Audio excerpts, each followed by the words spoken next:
Hi guys, Josephine here again with the tips on how to pass the teaching assistant interview.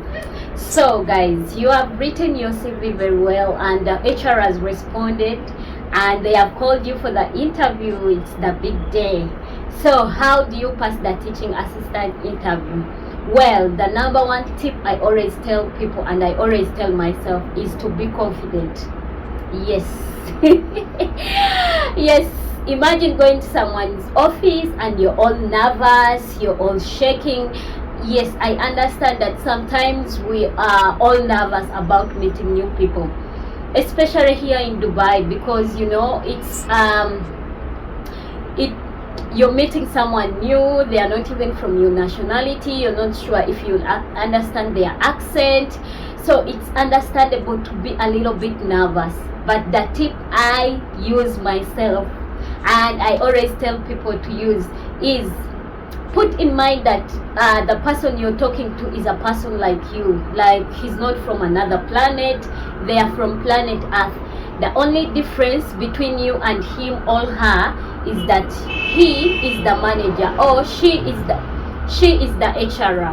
That's the only difference. But other than that, removing that title, he's just a person like you, she's just a person like you. He's just like your brother, your sister, your mother. So if you put that in mind, that the person I'm talking to is just a person like me, nothing special, then I promise you, you will gain your confidence.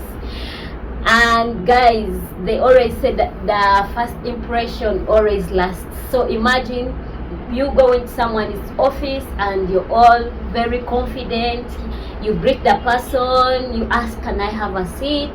They say yes. You see, you know, the person will be looking at you like, I think I like her. They'll give you a tick from that one. Yeah, so the number one tip is be confident. Remember that the person you're talking to is just a person like you, nothing more.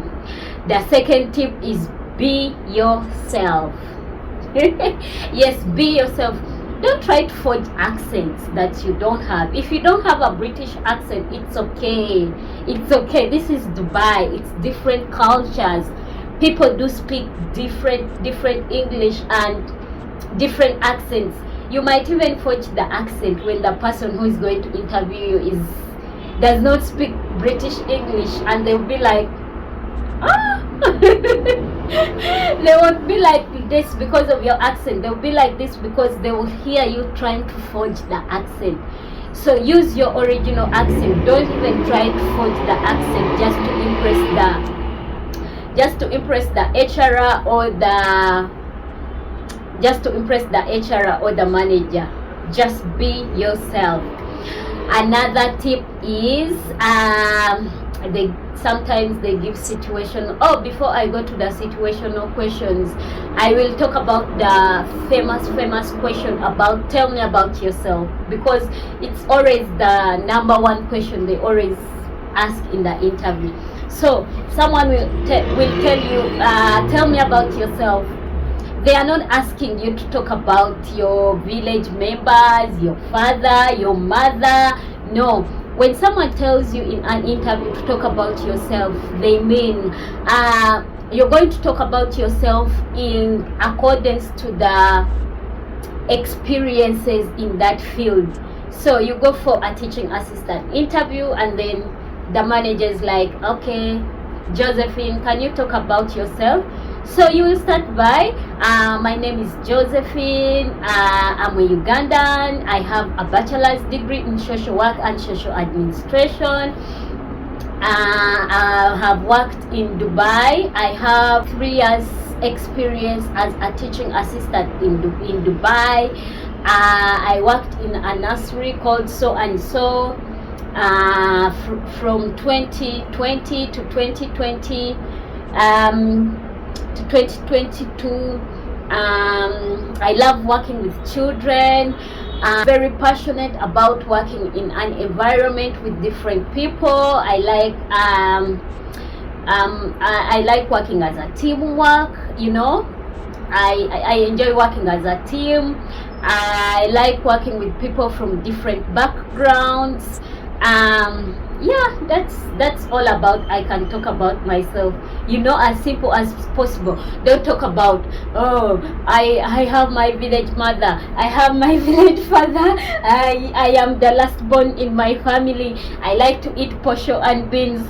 No, that's all irrelevant. Just talk about things to do with like your experience within that field, within the field of education.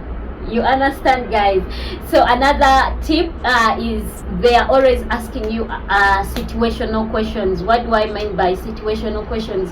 Situational questions are questions that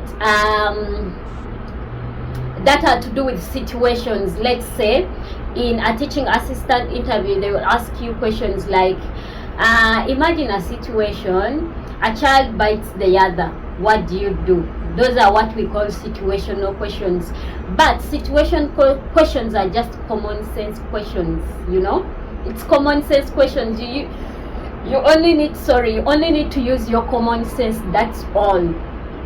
When you use your common sense, you only need to use your common sense. That's all, nothing much. So if a child bites the other, what do? Take the child who they have bite. First attend to the child they have bite, because it's urgent.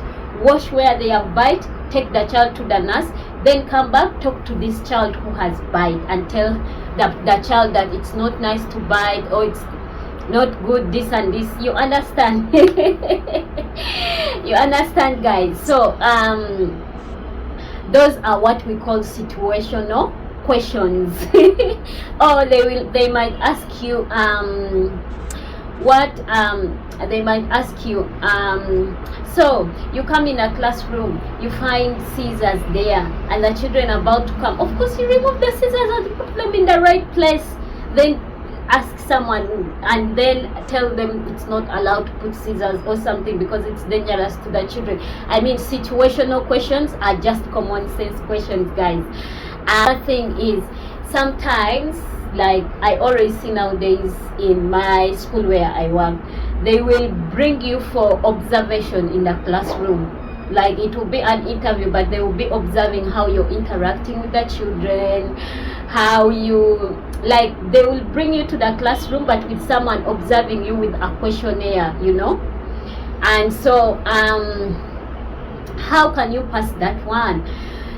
Just be yourself, simple. When you're interacting with the children, let's say you're a new person in a new class, start by asking the child, what's your name? Then of course the child will tell you, my name is so and so. Go for the simple child. If you go for this child and they are like answering your question, stick there. Because that child will be easy for you. Like it will be easy for you to communicate with that child. Ask questions, then try to interact with the children, because someone will be like observing how you're interacting with the children. Are you talking to them? Are you letting them be independent? Such and such things. So guys, thank you for watching my channel. Don't forget to like, comment, and subscribe.